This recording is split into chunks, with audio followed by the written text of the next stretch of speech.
शङ्कराचार्यं केशवं बादरायणं सूत्रभाष्यकृतौ वन्दे भगवन्तौ पुनः पुनः। ईश्वरो गुरुरात्मेति मूर्तिभेदविभागिने व्योमवद्व्याप्तदेहाय दक्षिणामूर्तये नमः। गुकारस्वन्धकारो वै ऋकारस्तन्निवर्तकः अन्धकारनिरोधित्वात् गुरुविद्यभिधीयते। ॐ सहना भवतु सहनो भुनक्तु सह वीर्यङ्करवावहै तेजस्विनावधीतमस्तु मा विद्विषावहै। ॐ शान्तिः शान्तिः शान्तिः। ॐ पूर्णमदः पूर्णमिदं पूर्णात् पूर्णमुदच्यते पूर्णस्य पूर्णमादाय पूर्णमेवावशिष्यते। ॐ शान्तिः शान्तिः शान्तिः।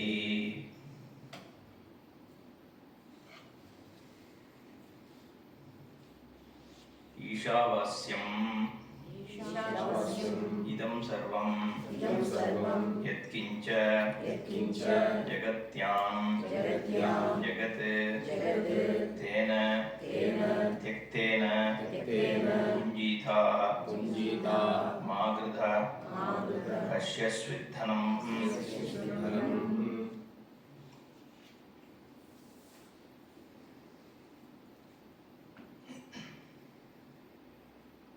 சாந்தி மந்திரம் இந்த இடத்துல பூர்ணமதா பூர்ணமிதம் பூர்ணாத் பூர்ணமுதச்யதே பூர்ணஸ்ய பூர்ணமாதாய பூர்ணமேவ அவசிஷ்யதே.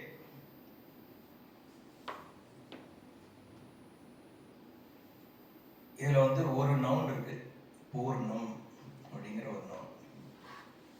ரெண்டு ப்ரோனம் அதஹா இதம், மூணு வேர்ப் இருக்கு. உதச்யதே, ஆதாய, அவசிஷ்யதே. அப்புறம் ஏவ அப்படின்னு ஒரு எம்பசிஸ் இருக்கு, மட்டும் அப்படின்னு. இவ்வளவுதான் இருக்கு. இதனுடைய அர்த்தம், சாமான்யமா அர்த்தம் கேட்டோம்னா, அங்க இருக்கிறதும் பூர்ணம். பூர்ணம்னா லிமிட்லெஸ், இன்ஃபைனைட். இது அதுவும் பூர்ணம், இதுவும் பூர்ணம். பூர்ணத்திலிருந்து பூர்ணம் வந்தது, பூர்ணத்திலிருந்து பூர்ணத்தை எடுத்தால் பூர்ணமே இருக்கிறது அப்படின்னு அர்த்தம். இத ஒருத்தர், ஒரு ஃபாரினர் ஒருத்தன் ஒரு பண்டிட் கிட்ட போய் இதுக்கு அர்த்தம் என்னன்னு கேட்டா அவர் இப்படி சொன்னார். அவன் பிராட்லிங்ஸ் ஆஃப் அன் இன்ஃபன்டைல் மைண்ட்னு சொல்லிட்டு எழுந்து போயிட்டான். அதாவது ஒன்றும் புரியாத ஒரு குழந்தை வளர்ந்ததை போய் இது பெரிய மந்திரம்னு சொல்லிட்டு இருக்கான். ஸோ இப்போ அவன் சொல்றது ரைட்டா இல்லை இது என்ன சொல்ல வருது சாஸ்திரம்னு பார்ப்போம். பொதுவாக இந்த அதஹா அப்படின்னா என்ன அர்த்தம்? அது அப்படின்னு சொல்லும் பொழுது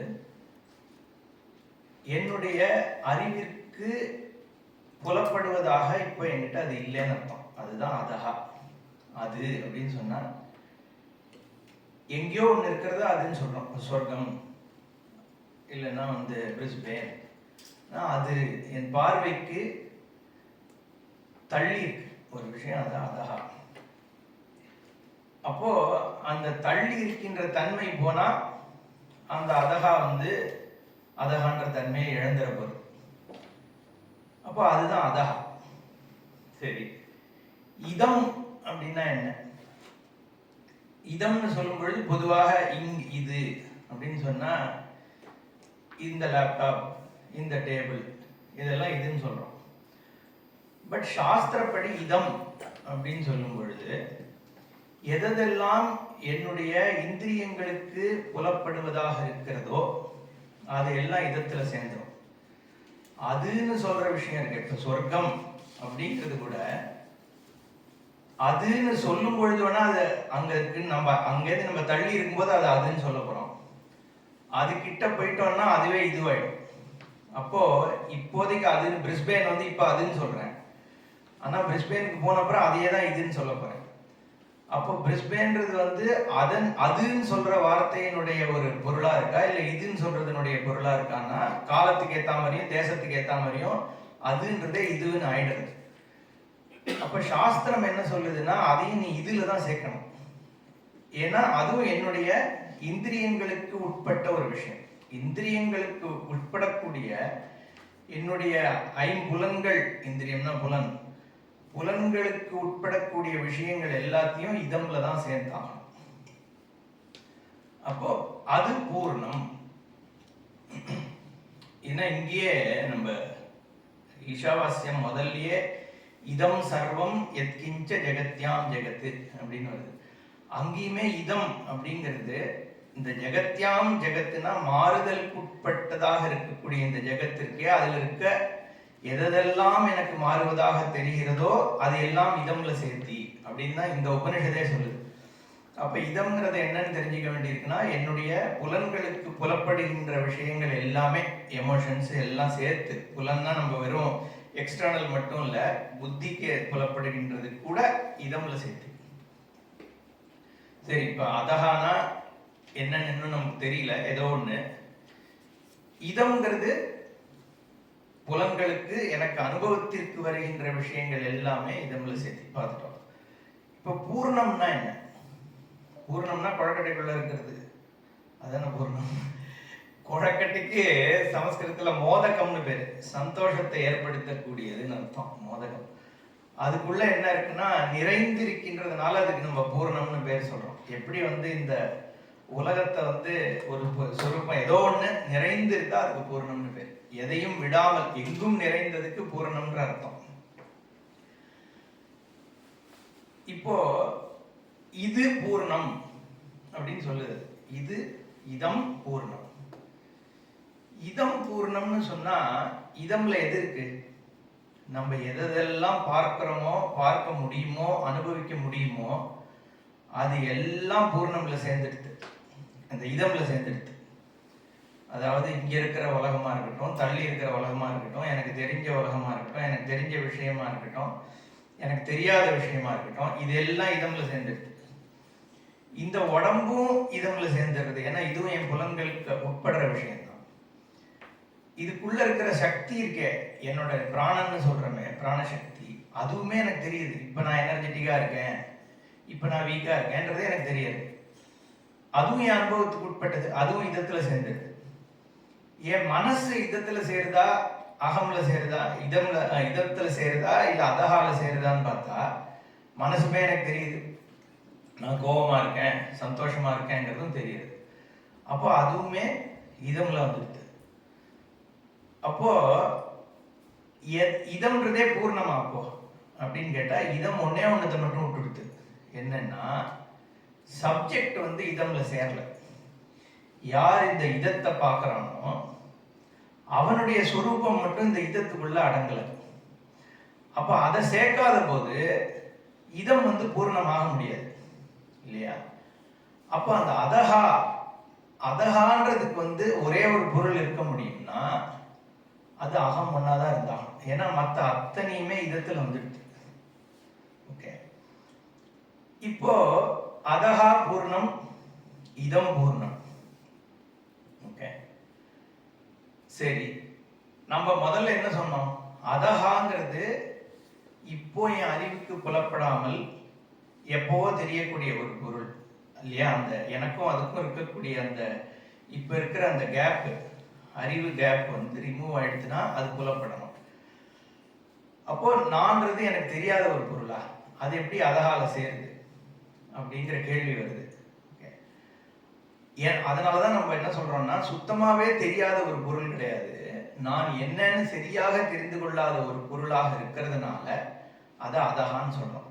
ஓகே, இப்போ அதனால அதஹாங்கிறது என்ன? இப்போ என்னுடைய சுரூபம். இதம்ங்கிறது என்ன தவிர மற்ற எல்லாம். இப்போ ஆத்மாவை அதஹா, இதம்னா ஆப்ஜெக்ட்ஸ், இது ஞாபகம் வச்சுக்கணும். பூர்ணம் அதஹான்னு சொல்லும் பொழுது அதஹா வந்து ஆத்மஸ்வரூபம். இதம்னு சொல்லும் பொழுது எதெல்லாம் எனக்கு வந்து அனுபவத்துக்கு வருகிறதோ, வரக்கூடியதோ, எனக்கு தெரிந்தது தெரியாது, இக்னரன்ஸ் எல்லாமே இதம்ல வந்துடுது. எனக்கு அறிவு இல்லைங்கிறதும் எனக்கு தெரியாது.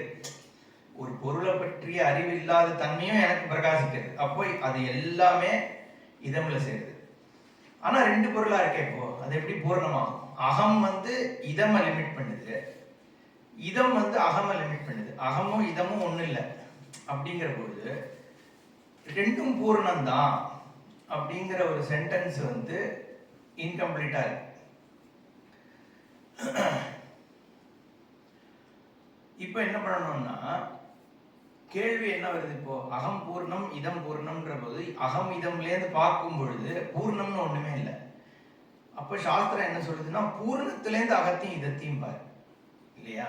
அகம் இதம் ஸ்டாண்ட் பாயிண்ட்லேருந்து பூர்ணத்தை பார்க்காம பூர்ணத்திலிருந்து அகம் இதத்தினுடைய ஸ்டாண்ட் பாயிண்ட் என்ன அப்படின்னு சொல்லும் பொழுது என்ன வருதுன்னு நம்ம பார்க்கணும்.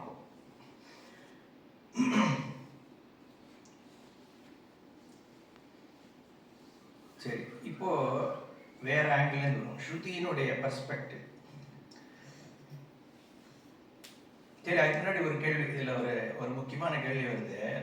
இதை வந்து சிம்பிளா சொல்லிட்டு போயிடலாமே, அகம் இதம் சேர்ந்ததுதான் பூர்ணம் அப்படின்னு பொதுவா சொல்லிட்டு போயிடலாம்ல. எதுக்கு வந்து இவ்வளோ காம்ப்ளிகேஷன்? பூர்ணமதா பூர்ணமிதம்.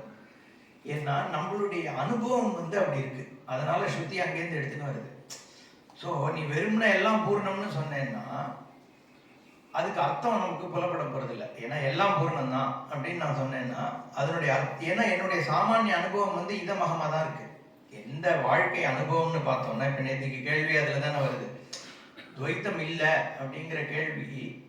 அப்படிங்கிற விஷயம் என்னால ஏன் ஒத்துக்க முடியலன்னா, என் அனுபவம் முழுக்க துவைத்தமா தான் இருக்கு. அனுபவம் முழுக்க என்ன அகமிதம்னு தான் என்னோட அனுபவம் இருக்குங்கிற பொழுது ஸ்ருதி வந்து எல்லாம் ஒண்ணுதான் அப்படின்னு வெறும்னா சொன்னா அது நம்ம புரிஞ்சுக்க கொள்ளக்கூடியதாக இல்லை.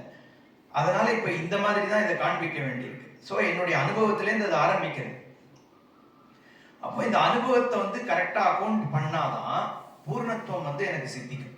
ஏன்னா இந்த அனுபவத்தை விட்டுட்டு துவைத்த உலகத்தை விட்டுட்டு எல்லாம் பூர்ணம் தான் சொல்லி பிரயோஜனம் இல்லை. துவைத்தம் இருக்கும் பொழுது பூர்ணம் அப்படின்னு காண்பிக்கும் பொழுதுதான் அந்த ஞானம் எனக்கு உபயோகமா இருக்கு. துவைத்தம் இல்லாத நிலையில நான் நிர்விகல்ப சமாதியில இருக்கும்போது எனக்கு உலகம் தெரியல, அதனால நான் பூர்ணம்னு சொன்னேன். நான் நிர்விகல்ப சமாதி முடிஞ்சு வெளியில வந்தோடனே அந்த பூர்ணத்துவம் போயிடுறது.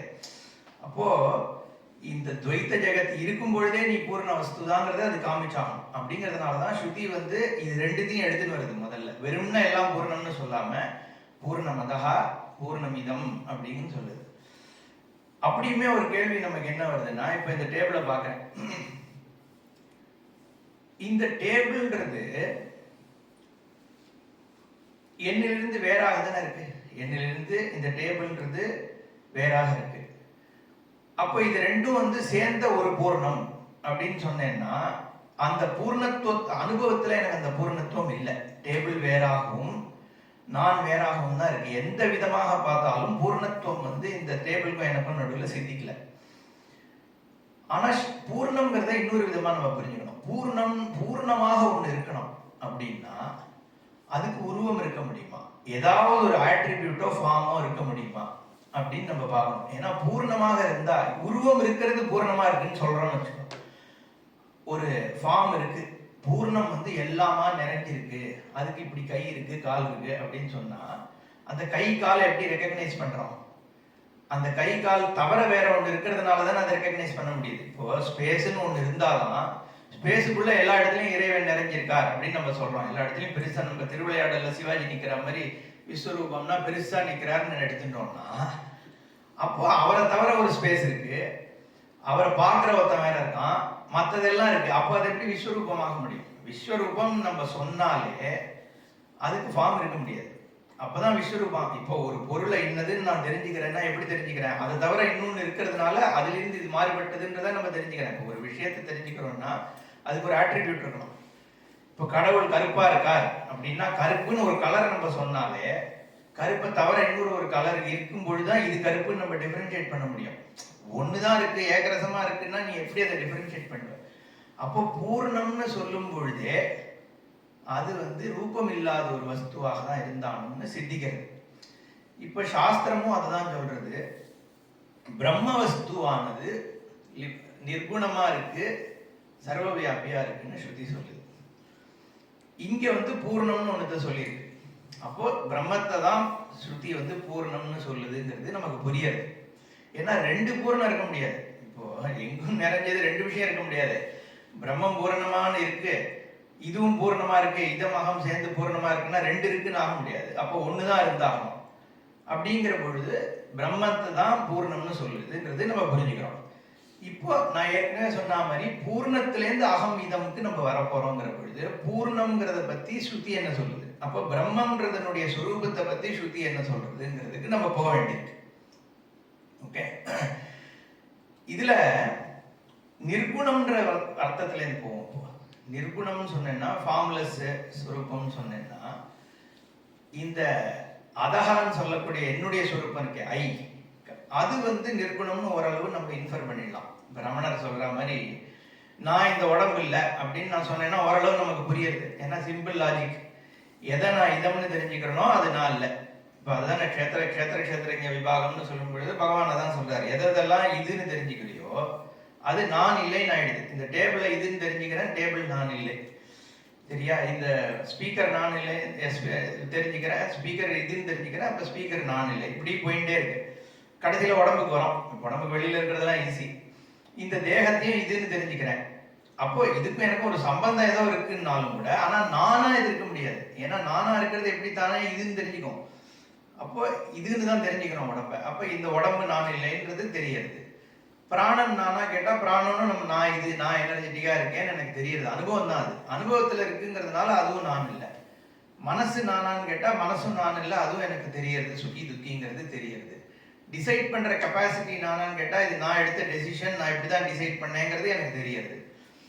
அப்போ எது நான் அப்படின்னு கேட்டேன்னா அது எல்லாத்துக்கும் உள்ள இருக்கக்கூடிய ஒரு விஷயம். உள்ளங்கிறத இங்க நம்ம கரெக்டா புரிஞ்சுக்கணும். பட் அது ஒரு குணத்தோடு இருக்கிற நானா அப்படின்னு கேட்டா அந்த குணம் எனக்கு தெரியணும். அப்பதான் அந்த குணம் இருக்குன்னே நான் சொல்ல முடியும். ஏதோ ஒரு குணம் சுகி துக்கிங்கிறது என்னுடைய குணம்னு எடுத்துட்டா அந்த குணம் எனக்கு தெரிஞ்சாதானே அந்த குணத்தோட எக்ஸிஸ்டன்ஸே ப்ரூவ் ஆகுது. அப்ப நானே அந்த குணியாக இருக்கும் பொழுது அந்த குணம் எனக்கு தெரியாது, என்ன நான் பார்க்க முடியாது. அப்ப நான் எந்தெந்த குணத்தெல்லாம் தெரிஞ்சுக்கிறேனோ அதெல்லாம் என்னுடைய அப்பாற்பட்டதாக தான் இருக்கு. அப்படிங்கிற பொழுது இந்த குணியானவன் நிர்குணமா மட்டும்தான் இருக்க முடியும். சகுணமா இருந்தா அந்த குணம் எங்கேருந்து தெரியுது அப்படிங்கிற கேள்வி வந்துருது. அப்போ நான்றது நிர்குணம் தான் அப்படிங்கறது நம்ம புரிஞ்சுக்க முடியும். இதுங்கிறது நிர்குணம்னு நம்ம பார்க்க முடியுமாங்கிறது தான் பிரச்சனை. இதுன்றதே குணத்தினாலதானே தெரியுது. எதை நான் இதுன்னு தெரிஞ்சுக்கிறேன், எப்படி தெரிஞ்சுக்கிறேன்? குணத்தினாலதான் தெரிஞ்சுக்கிறேன். அப்போ அதகாங்கிறது நிர்குணம் ஆயிடுதா, இதம்ன்றது குணம்.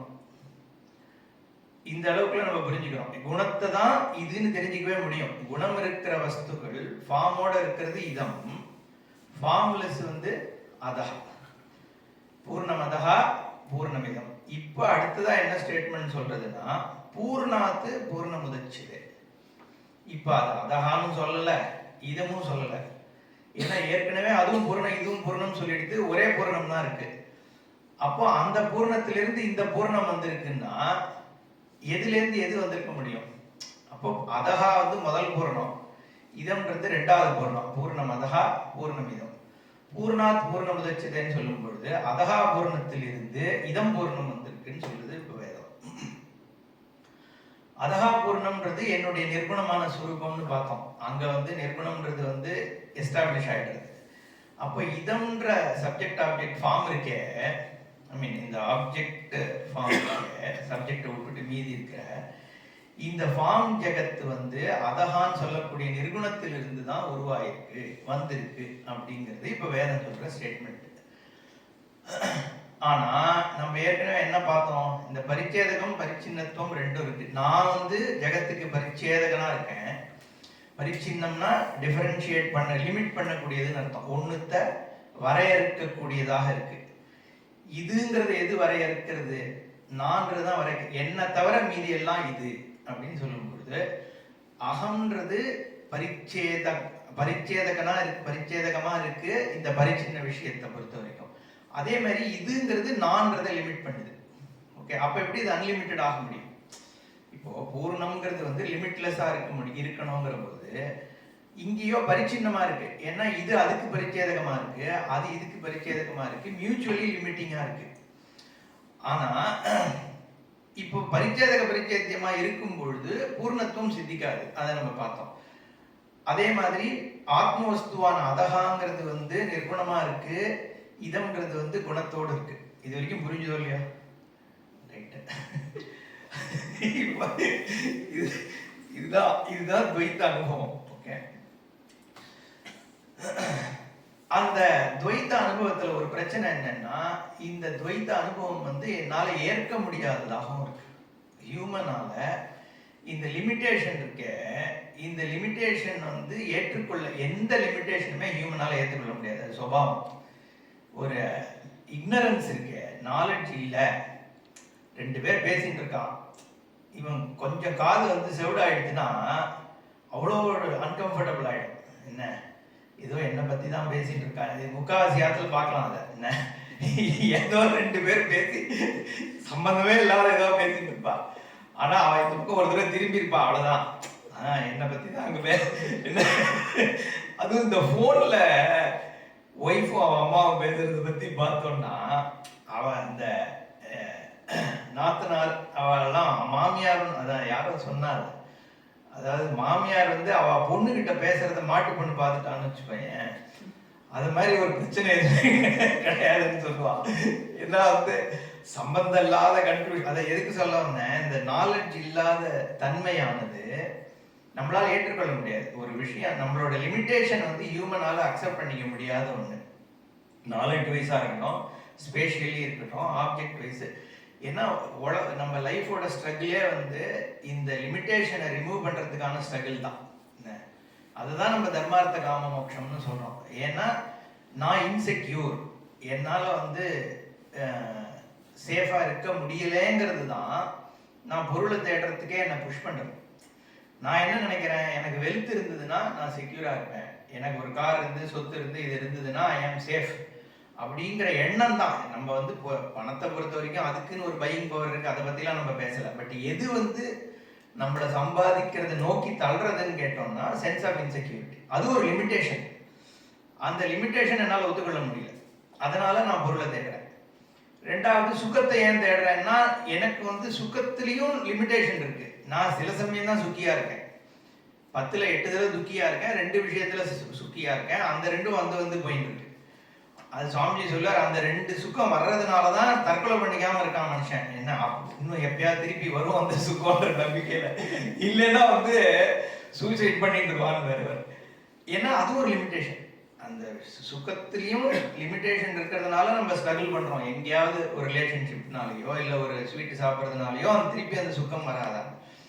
அப்ப நாலெட்ஜ் லிமிட்டேஷனும் நம்ம ஒத்துக்க முடியாது, செக்யூரிட்டி லிமிட்டேஷனும் ஒத்துக்க முடியாது, சந்தோஷனுடைய லிமிட். ஆனா அப்போ நான் லிமிட்டடா இல்லையா அப்படிங்கிறதுனால அதுக்கு போறது இப்போ கொஸ்டின் இப்போ இல்லையா. அப்போ இந்த சென்ஸ் ஆஃப் லிமிட்டேஷன் எதனால வருதுன்னா இந்த அகமிதம்னால வருது. பூர்ணமதா பூர்ணமிதம். பூர்ணமிதம் அது சொன்னாலும் இது ஒண்ணு வந்து பரிச்சேதம் ஒண்ணு இன்னொன்னுத்த பரிச்சேதகம் பண்றது. இப்ப கேள்வி என்னன்னா, ஸ்ருதி என்ன சொல்லுது, இந்த அதஸ்ல இருந்து இதம் வருதுன்னு சொல்லும் பொழுது நிர்குண வஸ்துல இருந்து சகுணத்துவம் சித்திச்சிருக்கு அப்படின்னு ஸ்ருதி சொல்றது. ஓகே, ஆனா என்னுடைய அனுபவம் அதுக்கு ஏற்பா இல்லை. ஓகே, அண்ட் இந்த ஞானமுமே எப்படி இருக்குன்னா, நிர்குணத்திலேருந்து எப்படி ஒரு சகுனம் வர முடியும் இல்லையா? ஒரு குணத்திலேருந்து ஒரு குணம் வரலாமே ஒழிய நிர்குணத்திலேருந்து சகுனம் எப்படி தோன்ற முடியும்ன்றது ஒரு கேள்வி இருக்கு. சரி, அப்ப இந்த நிர்குணத்துவம் வந்தாதான் எனக்கு வந்து லிமிட்டேஷன் போறதுன்னா பேசாம நிர்விகல்ப சமாதியில உட்காந்துடலாமே. போய் உட்காந்தோம்னா எப்படி தூக்கம் மாதிரி நிர்விகல்ப சமாதி வந்து எனக்கு அந்த சுகத்தை கொடுக்காதா, அந்த குணம் இல்லாத தன்மையை கொடுக்காதுன்னா கொடுக்கும். ஆனா அந்த டைம் வரைக்கும் தான் அது கொடுக்கும் இல்லையா? அது வந்து ஞானமாகாது. நிர்விகல்ப சமாதி என்ன பண்றது, எப்படி ஒரு 6 மணி நேரம் தூங்கிட்டு வெளில வரணுமோ அது மாதிரி ஒரு 2 மணி நேரம் 3 மணி நேரம் எனக்கு வந்து எத்தனை நாள் சமாதியில இருக்க முடியறதோ அந்த சமாதியில இருக்கிற காலம் வரைக்கும் துவைத்த பாவத்தை ரிமூவ் பண்றது. திரும்பி வரும்பொழுது அந்த 3 மணி நேரம் சந்தோஷமா இருந்தேன்றது வேணா இருக்குமே ஒழிய அதுக்கப்புறம் திருப்பி வாழ்க்கையில் இருக்கிற துக்கங்கள் திரும்பி வந்துடுது. அப்போ அந்த நிர்விகல்ப சமாதியும் இதுல வந்து சொல்யூஷன் இல்லை. எதுக்கு? இந்த லிமிட்டேஷனை ரிமூவ் பண்றதுக்கு.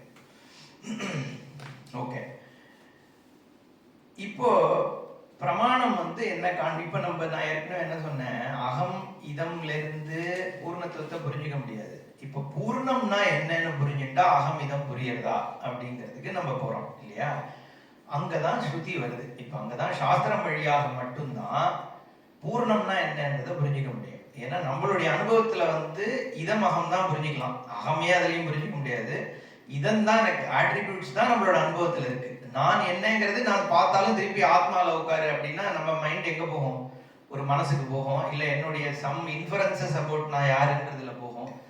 நான் தான் சர்வவியாபி அப்படின்னு சொன்னா, சர்வவியாபித்தம்னா உடனே மேக்சிமம் வந்து ஸ்பேஸு, நான் அப்படியே எல்லா இடத்துக்கும் போறேன், அந்த மாதிரி தான் நம்மளால யோசிக்க முடியும். ஏன்னா நம்மளுடைய புத்தி வந்து குணங்களை தான் யோசிக்கும். அப்போ இங்க வந்து ஸ்ருதி ஒண்ணுதான் பிரமாணமாக உன்னுடைய சொரூபம் என்ன அப்படிங்கிறது. ஸ்ருதி வந்து ரெண்டு விஷயம் சொல்றது. ஒண்ணு வந்து உன்னுடைய சொரூப லட்சணம்னு ஒண்ணு சொல்றது, இன்னொன்னு வந்து ஜீவேஸ்வர ஐக்கியத்தை சொல்லுது. ரெண்டு விதமான வாக்கியங்கள் இருக்கு. இந்த சொரூப வாக்கியங்கள் தான் சத்தியம் ஞானம் அனந்தம் பிரம்ம யதோ வாயுமானி பூதானி காயந்தே, இந்த மாதிரி தடஸ்த லட்சணம் சொரூப லட்சணம்னு ரெண்டு விதமான லட்சணங்கள் சொல்றது நீ யார் அப்படிங்கிறது. அப்போ ஒண்ணு சொரூப, இந்த தடஸ்த லட்சணம்ங்கிறது வந்து எதிலிருந்து இதெல்லாம் தோன்றியதோ அதுதான் இந்த இடத்துல இதம்ல அதகாலேந்து இதம் வருது அப்படின்னு சொல்றது. என்னன்னா வேத வாக்கியம் என்ன இருக்குன்னா, யதோவாயுமானி பூதானி ஜாயந்தே ஏன ஜாதானி ஜீவந்தி எத்பிரயந்த் அபிஷம் விசந்தி. அதுதான் வந்து பிரம்மசூத்திரத்துல வந்து ஜென்மாத்தியஸ்ய யதா அப்படின்னு, எதிலிருந்து இது எல்லாம் சிருஷ்டியாச்சோ அப்பேற்பட்ட ஸ்வரூபந்தான் பிரம்மன். அதனுடைய சொரூப லட்சணம் என்னன்னா சத்தியம் ஞானம் அனந்தம் பிரம்மன்னு வேதம் சொல்றது. சத்தியமாகவும் ஞானஸ்வரூபமாகவும் அனந்தமாகவும் இருக்கிறது உன்னுடைய சொரூபம். அந்த அந்த பிரம்மன் தான் ஜெகத்துக்கு வந்து நிமித்த காரணமாகவும் இருக்கு, உபாதான காரணமாகவும் இருக்குன்னு சொல்றது. நிமித்தம்னா என்னன்னா இன்டெலிஜென்ட் காஸ். ஒரு பானை ஏற்படுத்தணும்னா மூன்று விதமான காரணம் பொதுவாக சொல்றோம், மினிமம் தேவை. ஓகே, ஒன்று வந்து மெட்டீரியல் தேவை, களிமண்ணுங்கிற ஒரு மெட்டீரியல் தேவை. இன்னொன்று பானை செய்கின்ற ஒரு புத்திசாலித்தனம் தேவை. இன்னொன்று சககாரி காரணம்னு அடிஷ்னல் திங்ஸ், அந்த சக்கரம் கம்பு அந்த மாதிரி விஷயங்கள் தேவை. இந்த மூணு விஷயம் தேவை. அதில் ரெண்டு பிரதானமாக தேவை. என்ன? எஃபிஷியன்ட் காஸ்ட் தேவை, மெட்டீரியல் காஸ்ட் தேவை. இந்த ஜெகத்தை பொறுத்த வரைக்கும் பிரம்மன் தான் வந்து மெட்டீரியல், பிரம்மமே மேக்கர். ஓகே, அபின்ன நிமித்தி. ஏன்னா ஈஸ்வரன் ஜெகத்தை சிருஷ்டி பண்றான்னா வேற இடத்துல இருந்து போய் பொருள் வாங்கிட்டு வர்றாருன்னு சொல்ல முடியாது. ஏன்னா அந்த பொருளை யார் சிருஷ்டி பண்ணாங்கிற கேள்வி வரும். அப்போ ஈஸ்வரன் வேற இடத்துல போய் வந்து ஒரு பொருளை வாங்கி ஜெகத் சிருஷ்டி பண்ணிட்டு பிரம்மத்தை தவிர வேற இருந்தாதான் அப்படி பண்ண முடியும். இருக்கிறதே பிரம்மன் மட்டும்தான்னா பிரம்மமே தான் வந்து ஜெகத்தாகிறது அப்படின்னு சொல்றது. எதோவா இதுல யதா ஊர்ணனாபிகி ஸ்ரிஜத்தே கிருண்ணதேஜ அப்படின்னு ஒரு வாக்கியம் இருக்கு. எப்படி வந்து ஒரு ஸ்பைடர் தன்னுடைய உடம்புலேருந்தே வெப்பை ஸ்பின் பண்ணி திருப்பி தங்கிட்டே வாங்கிக்கிறதோ, அது ஒரு டைப் ஆஃப் ஸ்பைடர்னு, அது அப்படியே மேலேருந்து வந்து இது பண்ணிட்டே வரும், வெப்பை ஸ்பின் பண்ணிட்டு அது போய் தொட்டோன்னா திருப்பி சாப்பிட்டுன்னு மேலே போயிடும். அப்போ தங்கிட்டேருந்தே ஜெகத்தை சிருஷ்டி பண்ணி எப்படி தங்கிட்டே உள்ள வாங்கிக்கிறதோன்னு சொல்றது. அதை அசிமுலேட் பண்றதுக்கு தான் நம்ம சொப்பனத்தை யூஸ் பண்றோம். சொப்ன திருஷ்டாந்தம் வந்து சொப்னம் மாதிரி சொல்றதுக்கு என்னன்னா, அது எப்படி ஒன்னுத்திலேயே நம்ம கிரியேட்டிங் மெட்டீரியலும் ஒன்னாகவே இருந்து கிரியேட்டட் விஷயம் ஒன்னாகவே இருக்க முடியும் அப்படின்னு பார்க்கறதுக்கு, அது புரிஞ்சுக்கணும்னா சொப்னத்தை பாரு. சொப்னத்துல மெட்டீரியல் என்னன்னா உன்னுடைய புத்தி தான் மெட்டீரியல். மேக்கர் யாரு சொப்னத்துக்குன்னா நீ தான் மேக்கர். அப்போ அங்க எப்படி இருக்க முடியறதோ அந்த மாதிரி தான் ஜெகத்திலையும் இருக்குன்றத புரிஞ்சுக்க ஒரு அசிமுலேஷனுக்காக சொப்பனத்தை சொல்றமே ஒழிய சொப்பனம் இட் செல்ஃப் வந்து இதை ப்ரூவ் பண்றதுக்காக இல்லை. சொப்பனம் அப்படி இருக்குன்றதுனால வேக்கன் அப்படிதான் இருந்தாகணும்னு அவசியம் கிடையாது.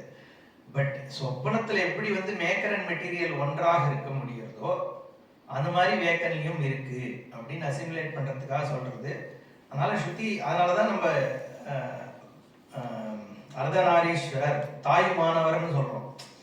ஏன்னா மெட்டீரியல் காசு தான் பொதுவா தாயின்னு சொல்றது. சாஸ்திரம் வந்து பிரகிருதிங்கிறது வந்து மாயா பிரகிருதியை வந்து மெட்டீரியல் காசு, நிமித்த காரணம்ங்கிறது தான் ஈஸ்வரன். அதனாலதான் வந்து மெட்டீரியல் அண்ட் மேக்கர் ரெண்டும் ஒரே சுரூபம் தான், தனியா மெட்டீரியல் கிடையாது, தனியா மேக்கர் கிடையாதுங்கிறதுனால பாதி அம்பாள் பாதி சுவாமின்னு சொல்றோம். அதுதான் தாய் மாத்திரு பூதேஸ்வரர். அம்பாள் சுவாமியே அம்பாள், அம்பாளே சுவாமி. அதனாலதான் மாயையே வந்து பிரம்மத்திலிருந்து வந்ததுதான். மாயே சிவ ஜாயே அப்படின்னு தான் தீட்சிதர் எழுதுறாரு. ஈஸ்வரன் இருந்து வந்ததுதான் மாயை. அதனாலதான் பாதி கொடுத்தார் அப்படின்னு கதை, வேற ஒன்றும் இல்லை. இருந்தது ஈஸ்வரன் தான். ஏன்னா நிர்குண வஸ்து தான் இருந்தது.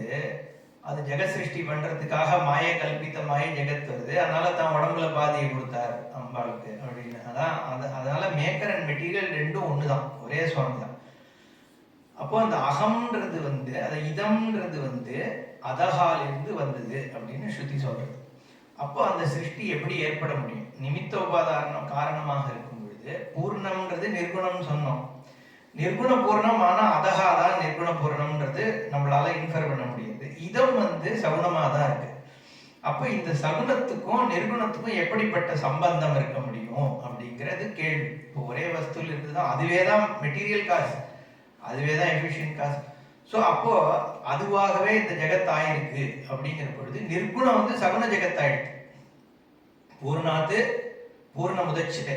ஓகே, அதகான்ற அந்த நிர்குண பூர்ணத்திலிருந்து இதம்ன்ற சகுண பூர்ணம் வந்திருக்கு. அது எப்படியான ஒரு கிரியேஷனாக இருக்க முடியும் அப்படிங்கிற பொழுதுதான் இந்த மித்யாத்வ சம்பந்தம் புரியறது நமக்கு. அதுதான் தடஸ்த லட்சணம்னு சொல்றோம். தங்கம் வளையலா இருக்கு, தங்கம் செயினா இருக்குன்னு சொல்லும் பொழுது அங்க எப்படிப்பட்ட சிருஷ்டி ஏற்பட்டிருக்கு? செயினுங்கிறது ஒரு அத்தியாசம், ஒரு அதுக்கு மேல இருக்கிற ஒரு சூப்பர் இம்போசிஷன் தானே ஒழிய தங்கம் தங்கத்தினுடைய தன்மையை விடாமல் நகையா மாறி இருக்கு இல்லையா? நம்ம நகைன்னு வாங்கினாலும் செய்கூலி சேதாரத்தோட சேர்த்து வாங்கினாலும் வாங்குறது என்னவோ தங்கம் தான். ஏன்னா அதனாலதான் விற்கும் போது தங்கத்தோட காசு மட்டும் வரும். என்ன மற்றதெல்லாம் நம்மளோட அத்தியாசம் தானே, நம்ம தானே வேல்யூ அட்ரிபியூஷன் பண்றோம். இப்போ பைசானா காரை வாங்க முடியுமே ஒழிய செக்யூரிட்டியை வாங்க முடியுமா? கார் வந்தாலும் இன்னும் பயம்தான் ஜாஸ்தியாகுதே ஒழிய என்ன எங்க ஸ்கிராச் ஆயிடுமோ கவர் பண்ணி வைக்கிறோம். என்ன வேற யார்கிட்டயே டிரைவர்கிட்ட கொடுத்து அனுப்பினா எங்கேயா ஸ்கிராச் ஆயிருக்கான்னு பாக்குறோம். அப்போ எந்த செக்யூரிட்டிக்காக நம்ம ஒரு பொருளை வாங்குறோமோ அதுவே நம்ம செக்யூரிட்டிக்கு அகைன்ஸ்டா போயிடுது. என்னது புத்திராதப்பி தனபாஜாம் பீதிஹி சர்வத்திரேஷா விஹிதா ரீதின்னு பஜகோவிந்தத்துல அர்த்தம் அனர்த்தம் பாவய நித்தியம். என்ன பையன்கிட்ட கூட பயப்படுவான் பணம் இருக்கவன்னு சொல்றாரு அவர். என்ன எந்த பணம் உனக்கு பயத்தை நீக்குன்னு நினைக்கிறியோ அதுவே பயத்தையும் ஜாஸ்தி பண்ணி விட்டுருது. அசைடு. ஸோ அசப்தம் அஸ்பர்ஷம் அரூபம் அவ்வியம் என்ன அரசம் நித்தியம் அகந்தவச்ச எது அப்படின்னு ஒரு ஸ்ருதி வாக்கியம். என்ன என்ன அதாவது நிறைய இடத்துல வருது. நிர்குணம் பிரம்மங்கிறது பல இடத்துல பகவானே கீதையில நிறைய இடத்துல சொல்றார். ஸ்ருதி பல இடங்கள்ல அதை சொல்றது. என்ன அப்போ அந்த ரெண்டு பூர்ணம் இருக்க முடியாதுன்னு நம்ம பார்த்தோம். நிர்குணம் பூர்ணம்ன்றது அதகா, மற்றதெல்லாம் இதம்ல இருக்கு. ஒரு பூர்ணம் தான் இருக்க முடியும். அப்போ லிமிட்லெஸ் பூர்ணம்ங்கிற பொழுது அதகா தான் இதமாக இருந்தாகணும். அதகாலேருந்து இதம் காஸ் எஃபெக்ட் ரிலேஷன்ல இது காரியம் அது காரணம்னு பார்த்தோம். பூர்ணாத்து பூர்ண முதச்சிதேன்ற பொழுது இந்த அதகாங்கிற பூர்ணம் நிர்குண பூர்ணம் காரணமாகவும் சகுன ஜெகத் காரியமாகவும் இருக்குங்கிற பொழுது இந்த காரிய காரண சம்பந்தம் எப்படி இருக்கு அப்படின்னு பார்க்கும் பொழுதுதான் தங்கத்திலிருந்து தங்கம் வந்தா மாதிரி அப்படின்னு பார்த்தோம் இல்லையா? அதனாலதான் நம்ம இந்த இல்யூஷன் இப்போ சில இடத்துல நம்ம என்ன சொல்லுவோம், பாம்பு கயத்துல பாக்குற மாதிரின்னு வேற எக்ஸ்பிளனேஷனுக்கு கொடுப்போம். பட் அது வெறும் ஹியூமன் எரர் தான். வேற இங்க ஈஸ்வரன் பண்ற சிருஷ்டி. ஈஸ்வர சிருஷ்டி நான் பார்க்கறதுனாலதான் இங்க ஜெகத் இருக்குன்னு நான் சொல்ல முடியாது. ஏன்னா நீயும் அதே ஜெகத்தை தானே பாக்குறேன். இப்போ நான் ஏன் சொப்பனம்னா நான் மட்டும் தான் பாக்குறேன். அப்ப என்னாலதான் அந்த சிருஷ்டி ஆச்சுன்னு சொல்ல முடியும். சூரியனும் சந்திரனும் எல்லாரும் அதே சூரிய சந்திரனை தான் பாக்குறான்.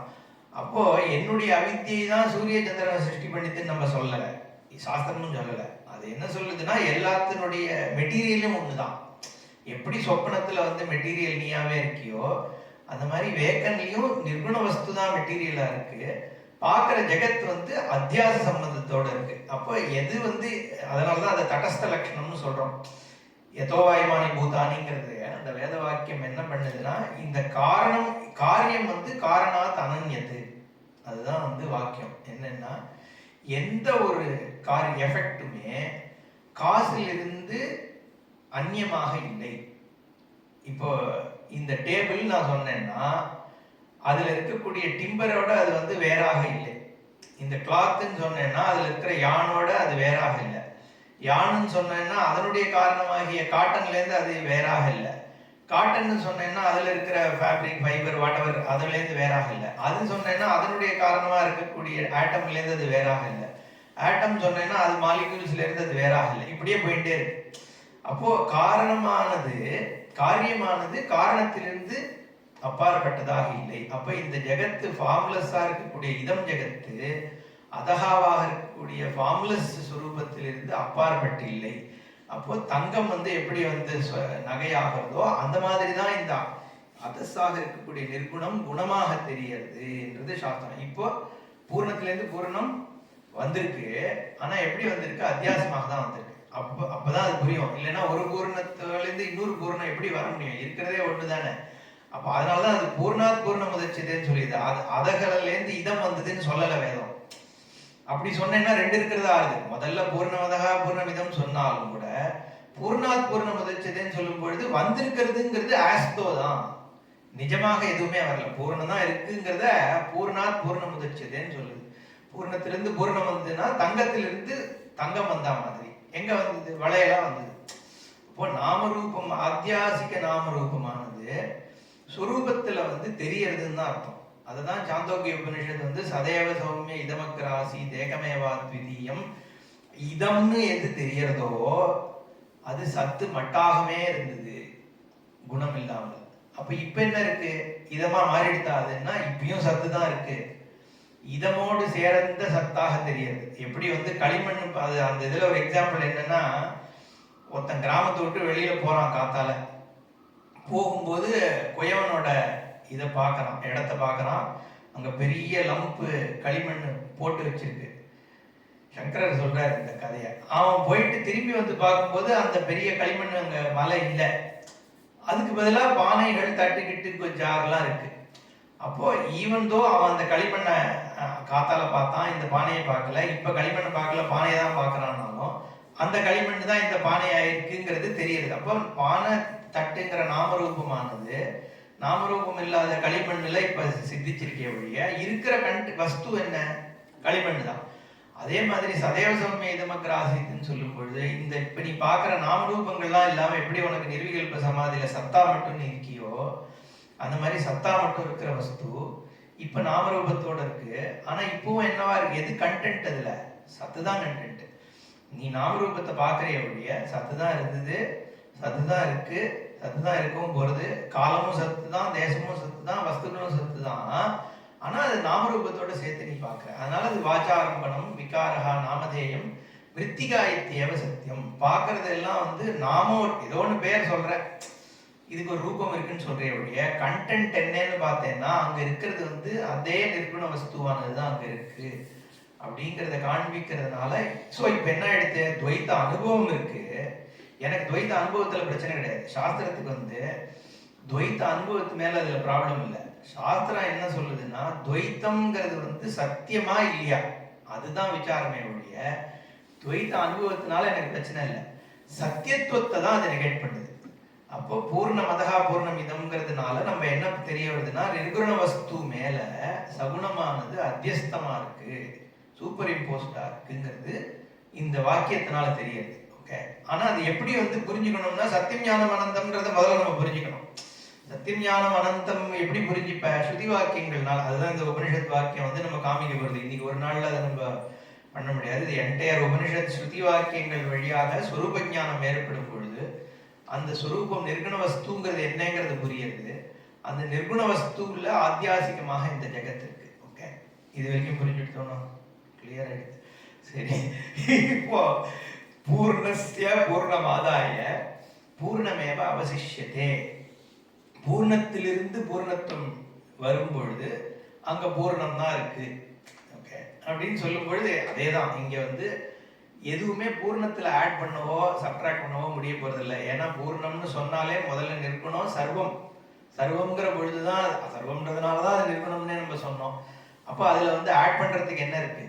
என்ன ஆட் பண்ணணும்னா முதல்ல லிமிட் பண்ணாதான் அது மேல நம்ம ஆட் பண்ண முடியும். சர்வவியாபியா இருக்கிற பொழுது சப்ஜெக்ட் ஆப்ஜெக்ட் எல்லாமே ஆத்தியாசிகம் தான். ஆத்தியாசிகம்னா சூப்பர் இம்போஸ்ட். அப்போ அதனால ஒன்று ஆட் பண்ணுறதுனாலையோ ஒன்று ரிமூவ் பண்ணுறதுனாலையோ இங்கே பூர்ணத்துக்கு வந்து ஒரு பந்தமும் இதுவும் பங்கமும் ஏற்பட போகிறதில்ல அப்படிங்கிற விஷயமும் சொல்றது. அது ஏன்னா வந்து நான் நேற்றுக்கு இதை பார்த்தோம். இப்போ திருஷ்யம், திருக்கு, தர்ஷனம், இது மூணுத்தினுடைய கண்டென்ட் என்ன அப்படிங்கிறது தான் கேள்வி. ஓகே, இப்போ சப்ஜெக்ட் ஆப்ஜெக்ட் டியூவாலிட்டின்னு சொல்கிறோம். நோவர், நோன், நாலெட்ஜ். இது தெரிகின்ற பொருள், தெரிந்து கொள்பவன், தெரிந்து கொள்ளுதல். இந்த மூணு ப்ராசஸையும் பார்த்தோம்னா தெரிந்து கொள்கிற வஸ்து என்னன்னா கான்சியஸ்னஸ் தானே. சித்து தான் தெரிஞ்சுக்க முடியும். ஒரு ஜடம் வந்து இன்னொரு ஜடத்தை தெரிஞ்சுக்க முடியாது.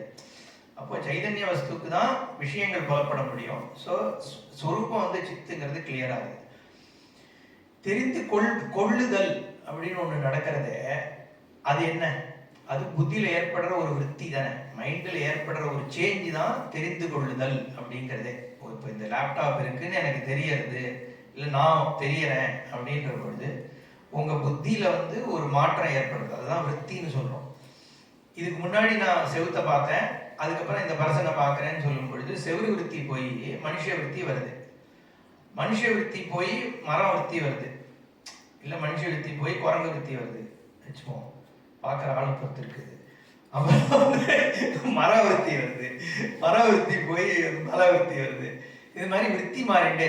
அந்த விற்பிங்கிறது தான் என்னுடைய அனுபவம் இல்லையா? அதுதான் வந்து தெரிந்து கொள்ளுதல். அது விற்பித்துவம் இருக்கே, அது வந்து அலை மாதிரி.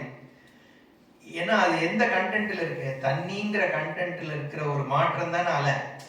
அப்போ நம்ம அலையை தான் பார்க்குறோம், ஆனா ஆக்சுவலி பார்க்கறது தண்ணியை தான். அப்ப அலைங்கிறது வந்து அங்க மித்தியா, இல்லாத ஒரு வஸ்து, அதுக்கு ஒரு வஸ்துத்துவம் கிடையாது. அப்போ விற்பிங்கிறது எதுல ஏற்படுற மாற்றம்? என்னுடைய ஞப்தி சுரூபத்துல ஏற்படுற மாற்றம் தானே அந்த விற்பி. அப்போ அதுவும் என்னன்னா இந்த நோவரனுடைய எந்த சித்து சொன்னமோ கான்சியஸ்னஸ், அதுதான் என்னுடைய ஞான விற்த்தியாகவும் இருக்கு. சரி, மூணாவதா இருக்கிறது இப்ப ரெண்டாயிடுது. நோவர், நாலெட்ஜ், மீதி இருக்கிறது நோன். இந்த பொருள் இருக்கிறதுங்கிறதே எதுல சித்திக்கிறதுன்னு கேட்டேன்னா அந்த பொருள் விற்த்தியில தான் சித்திக்கிறது. அதை தவிர அந்த விற்த்திக்கு அப்பாற்பட்டு அந்த பொருள் ஞானம் நமக்கு கிடையாது. இப்போ லேப்டாப் இருக்குன்னு நம்ம எதை வச்சு சொல்றோம்? எனக்கு லேப்டாப் விற்த்தி ஏற்படுறதுனால சொல்றேன். ஸோ இப்போ லேப்டாப் ஈஸ்ன்னு சொன்னேன்னா லேப்டாப் கான்சியஸ்னஸ் ஈஸ், அதுதான் உண்மை இல்லையா? இப்போ என்னை பார்த்துட்டு ஹீ ஈஸ்ன்னு நம்ம சொல்றோம்னா ஹீ கான்சியஸ்னஸ் ஈஸ், அதுதானே. இப்போ ட்ரீ இருக்குன்னா என்ன அர்த்தம்? ட்ரீ விற்த்தி எனக்கு ஏற்பட்டு இருக்கு, ட்ரீ கான்சியஸ்னஸ் ஈஸ், அதுதான் ட்ரீயோட எக்ஸிஸ்டன்ஸ். அதுக்கு அப்பாற்பட்டு ட்ரீக்கு எக்ஸிஸ்டன்ஸே கிடையாது. இப்போ ஆளே இல்லாத இடத்துல ஒரு மரம் விழுந்ததுன்னா சப்தம்னு ஒன்று இருக்கா இல்லையான்னு கேட்டா என்ன சொல்ல வேண்டியிருக்கு? இல்லைன்னு தானே சொல்லணும். கேட்குற காதுன்னு ஒன்று இருந்து அதுல வந்து அனுபவம் ஏற்படும் பொழுதுதான் சப்தம்னு ஒன்னே சித்திக்கிறது. அப்போ அனுபவத்திற்கு அப்பாற்பட்டு அனுபவிக்கப்படுகின்ற வஸ்து இல்லை. அப்போ அனுபவிக்கப்படுகின்ற பொருளும் எதுல ஆசிரியச்சிருக்குன்னா இந்த விற்பி ஆசிரியச்சுதான் இருக்கு. விற்த்தியினுடைய சொரூபம் என்னன்னா அதுவும் ஞப்தி தான் நம்ம பார்த்துப்போம். அப்போ நோன் ஆப்ஜெக்டும் ஞப்தி தான், நாலெட்ஜுங்கிறதும் ஞப்தி தான் சொரூபம், நோவரனுடைய சொரூபமும் ஞப்தி தான். அதனால இது மூணுமே ஒரே வஸ்து தான் இருக்கு, அது நிர்குண வஸ்துவா தான் இருக்கு. ஏன்னா உன் சொரூபமே நிர்குணம், பூர்ணம். அதனால பூர்ணமதா பூர்ணமிதம் பூர்ணாத் பூர்ணமுதச்சதே பூர்ணஸ்ய பூர்ணமாதாய பூர்ணமேவ அவசிஷ்யதே. பூர்ணத்திலிருந்து எடுக்கிறதுக்கோ வைக்கிறதுக்கோ ஒண்ணுமே இல்லை, எப்பவுமே பூர்ணம் தான் இருந்துட்டு இருக்கு. ஸோ அதுக்கு குறை நிறை குணமே இல்லாததுக்கு ஏது குறை நிறை சொல்ல முடியும்? அப்படிங்கிறது தான் இந்த சாந்தி மந்திரம். தான் இன் ட்ராக்லிங் ஆஃப் தி இன்ஃபன்டைல் மைண்டுன்னு சொன்னாங்க. இது அப்படியே நான் சொல்றது முழுக்க சுவாமிஜியினுடைய, அவர் இன்னும் கொஞ்சம் எக்ஸ்ட்ராவா போவார். பட் இதுதான் அந்த ஸ்ட்ரக்சர், எப்படி நம்ம புரிஞ்சுக்கணும்னு. ஏன்னா இல்லைன்னா பூர்ணமதாலாம் புரிஞ்சிக்க முடியாது. என்ன இப்போ நம்ம வாக்கியத்துக்கு போகலாம். ஈஷா வாஸ்யம் இதம் சர்வம் யத்கிஞ்ச ஜெகத்யாம் ஜெகத் தேன த்யக்தேன புஞ்சீதா மாகிருத கஷ்யஸ்வித்தனம். ஈஷா, ஈஷா அப்படின்னாலே வந்து லார்டுன்னு அர்த்தம், பகவான் ஈஸ்வரன், அதனால தான் சொல்றோம் ஈஷா. அப்போ ஈஷா வாஸ்யம் ஆச்சாதனியம்னு இங்க பாஷ்யம், நம்ம அப்புறம் அது அர்த்தம் பார்க்கலாம்.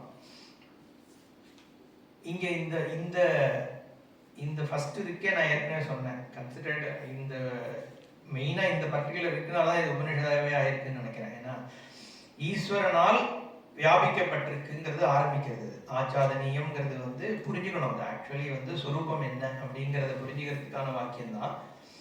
எத்கிஞ்ச ஜெகத்யாம் ஜெகத், ஜெகத்துங்கிற வார்த்தையே ஜாயத்தே கச்சதி, வந்து வந்து போயிட்டு இருக்கிறது அப்படின்னு தான் அர்த்தம். எல்லாமே மாறிட்டு இருக்கு, நம்மளை சுத்தி இருக்கிற மாறாத தன்மை. அதனாலதான் வந்து மாறாத தன்மை தான் வந்து சொரூபம் பிரம்மம்னு சொல்றது வேதம். சத்தியம் ஞானம் அனந்தம் பிரம்மால சத்தியம்ன்றதுக்கான டெஃபினேஷன் என்ன கொடுக்கிறாருன்னா, அதுவும் இன்னொரு ஸ்ருதியிலேருந்து எடுத்து சொல்றாரு சங்கரர். எத்ரூபேன எந்நிஷ்டிதம் தத்ரூபம் நவ்யபிச்சரது தத் சத்தியம். என்ன அது வெபிச்சரத்தா இருந்தா அது அமிர்தம் அப்படின்னு. அதாவது வந்து இன்னதுன்னு எத்ரூபேன, இன்னதுன்னு ஒரு சொரூபம் நிர்ணயம் செய்யப்பட்ட பின், என் நிச்சிதம் இதுதான் இதனுடைய சொரூபம் அப்படின்னு நீ நிர்ணயம் பண்ணதுக்கு அப்புறம், நிச்சிதமானதுக்கு அப்புறம் தன்னை வெபிச்சரது, அது மாறாம உனத்துல இருக்கும்னா அதை நீ சத்தியம்னு ஏத்துக்கலாம் அப்படின்னு சொல்றது வேதம். இப்ப அது சத்தியம்ன்ற வார்த்தையினாலே நம்ம முதல்ல நேத்திக்கு பார்த்தோம், சப்தத்து வேர்டை யூஸ் பண்ணி வேதம் வந்து ஒரு புது விஷயத்தை காண்பிக்கிறதுன்னு சொன்னோம் இல்லையா. ஏன்னா இப்போ நான் வாச்சியார்த்தம் லட்சியார்த்தம் பத்தி நேத்திக்கு பேசினோம்னு நினைக்கிறேன், இல்லை போன கேம்ப்ல பேசினா ஞாபகம் இல்லை. வாச்சியார்த்தம்ங்கிறது ஒரு வார்த்தையினுடைய நேரடி அர்த்தம். டேபிள்னு சொன்னேன்னா என் புத்தியில ஒண்ணு வருது, ஒரு அர்த்தம் வருது. மரம் அப்படின்னு சொன்னேன்னா ஒரு அர்த்தம் வருது. வாகர்த்தாவிவ சம்பிருத்தவு வாகர்த்த பிரதிபத்தையே சொல்லும் பொழுது வாக்கும் அர்த்தமும் அப்படி கனெக்டடா இருக்கு, பிரிக்க முடியாம. அந்த மாதிரி பார்வதி பரமேஸ்வரர் அபிந்த நிமித்த உபாதான காரணம் பார்த்தோன்னே, இப்போ அந்த வார்த்தையை சொல்லும் பொழுதே அதனுடைய பொருள் எனக்கு முன்னாடியே வந்துடுது. பூனைன்னு சொன்னேன்னா டக்குன்னு ஒரு பொருள் மைண்டுக்கு வந்துடுது. அப்போ வாச்சியார்த்தம் வந்து ஒரு பொருளை, அந்த வார்த்தையினுடைய பொருளை எனக்கு கொண்டு வரணும். பிரம்மன்னு சொன்னா என்ன பொருள் வருது? ஒன்றும் வரல இல்லையா. கான்சியஸ்னஸ் சொன்னா ஒன்றும் வரல. ஆனா இப்போ ஆனா வேதம் வந்து வேற எப்படி காமிக்க முடியும் சுரூபத்தை? இதுன்னு காமிக்க முடியாது, உனக்கு தெரிந்த வார்த்தை வழியாகவும் காமிக்க முடியாது. அப்போ வேதம் ஆனா வார்த்தைகள் வழியாக தான் காமிச்சாகணும், ஏன்னா அது சப்த பிரமாணம். அதனாலதான் வார்த்தையை எப்படி உபயோகப்படுத்தணும்ன்றதுக்கு வார்த்தை என்ன சொல்ல வருது அதுதான் பாகத்தியாக லட்சணம்னு சொல்லுவோம். வார்த்தையினுடைய நீ சாமான்யமாக என்ன அர்த்தம் புரிஞ்சுக்கிறியோ அதுல ஒரு பாகத்தை நீக்கிட்டு அதே வார்த்தையில இன்னொரு எக்ஸ்ட்ரா சூப்பர் இம்போஸ் பண்ணி அந்த வார்த்தையை நீ தெரிஞ்சுக்கிட்டேன்னா பிரம்மத்தை தெரிஞ்சுப்ப அப்படிங்கிறது. இப்ப அதுக்கு நான் எதுக்காக சொன்னேன், இந்த சத்தியம் அப்படிங்கிற வார்த்தை. சத்தியம்னா உண்மை. உண்மைன்னா நம்ம உலகத்துல எத்தனையோ உண்மை தெரியும். உண்மையான ஒரு விஷயத்த அவன் சொன்னான், அவன் பொய் சொல்லல, இருக்கிறத இருக்கா மாதிரியே சொன்னான், இதெல்லாம் உண்மையில நம்ம எடுத்துக்கிறோம். இங்க சாஸ்திரம் என்ன சொல்லுதுன்னா, எதிரூபேன என் நிச்சிதம் தன்னை வெபிச்சரது தத் சத்தியம். ஒண்ணுத்தினுடைய தன்மை இன்னதுதான், சொரூபம் இன்னதுதான் நிர்ணயம் பண்ணதுக்கு அப்புறம் அந்த சொரூபம் அப்படியே மாறாம இருக்குன்னா அது மட்டும்தான் சத்தியம்னு சொல்லுது. உலகத்துல அந்த மாதிரி ஏதாவது ஒரு பொருளை நம்ம பார்க்க முடியுமா அப்படின்னு கேட்டேன்னா இல்லையே. எது பார்த்தாலும் இப்ப பார்க்கிற தன்மை அடுத்த நிமிஷம் மாறிடுது. நம்ம உடம்புல இருந்து ஆரம்பிச்சு நம்ம பார்க்குற பொருள்கள்ல இருந்து சிலது 10 வருஷத்துல மாறும், சிலது 1 மில்லியன் இயர்ஸ்ல மாறும், சிலது வந்து அடுத்த க்ஷணமே மாறும். அந்த 1 மில்லியன் இயர்ஸ்ல மாறுறதுமே க்ஷணத்துக்கு க்ஷணம் ஆக்சுவலி மாறிட்டு தான் இருக்கு.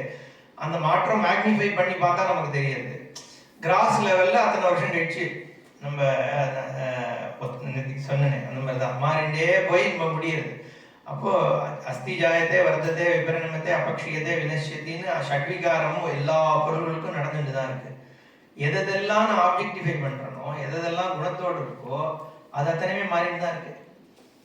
ஆனா அந்த மாற்றத்தை பார்க்கணும்னா ஒரு வஸ்து மாறாம இருந்தாதான் அதை பார்க்க முடியும்.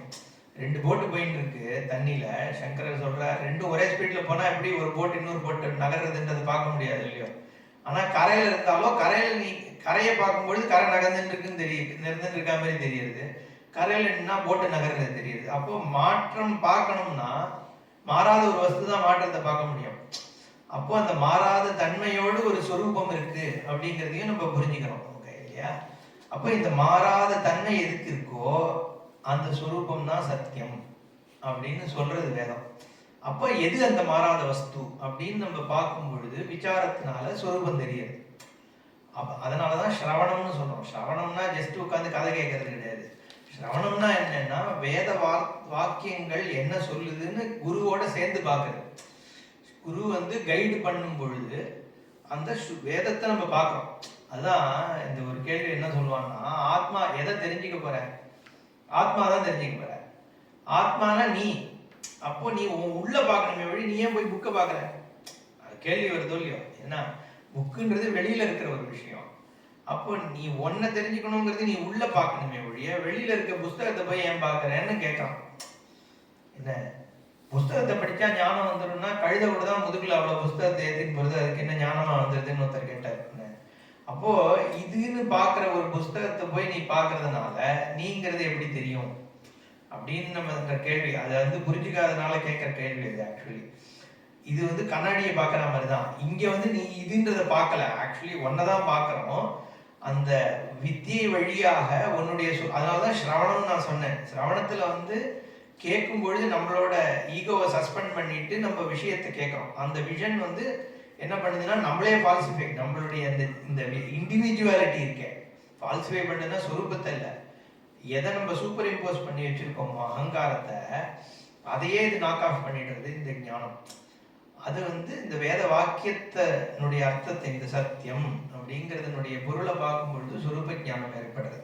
அது மாதிரி சத்தியம்ங்கிறது மட்டும் போராதே, சத்தியம்ங்கிறது இதுங்கிறதுல நான் சத்தியத்தை பார்க்கறேன்ற பொழுது இதுதானா நான் தானா அப்படிங்கிற கேள்வி வருதோ இல்லையோ.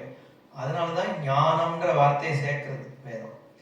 ஒன்ஸ் நீ ஞானம்னு சொல்லிட்டா அது எந்த இதுலயும் இருக்க முடியாது. ஞானத்தினுடைய ஒரே சோர்ஸ் நான் தான் இல்லையா? அறிவினுடைய சோர்ஸ் எங்கேருந்து வருது? எங்கிட்ட இருந்து மட்டும்தான் வர முடியும். அறிவு இப்போ சுவாமிஜி சொல்லுவார், நான் வார்த்தையா சொல்றேன், மைண்ட்ல என்ன வருதுன்னு பாரு. என்ன மரம், மலை, கான்சியஸ்னஸ், புஸ்தகம், லேப்டாப், கான்சியஸ்னஸ் இப்படின்னு சொல்லிட்டு போவார். கான்சியஸ்னஸ்ன்னு சொல்லும் பொழுது மட்டும் நீ இதுன்னே அதை தெரிஞ்சிக்க முடியாது.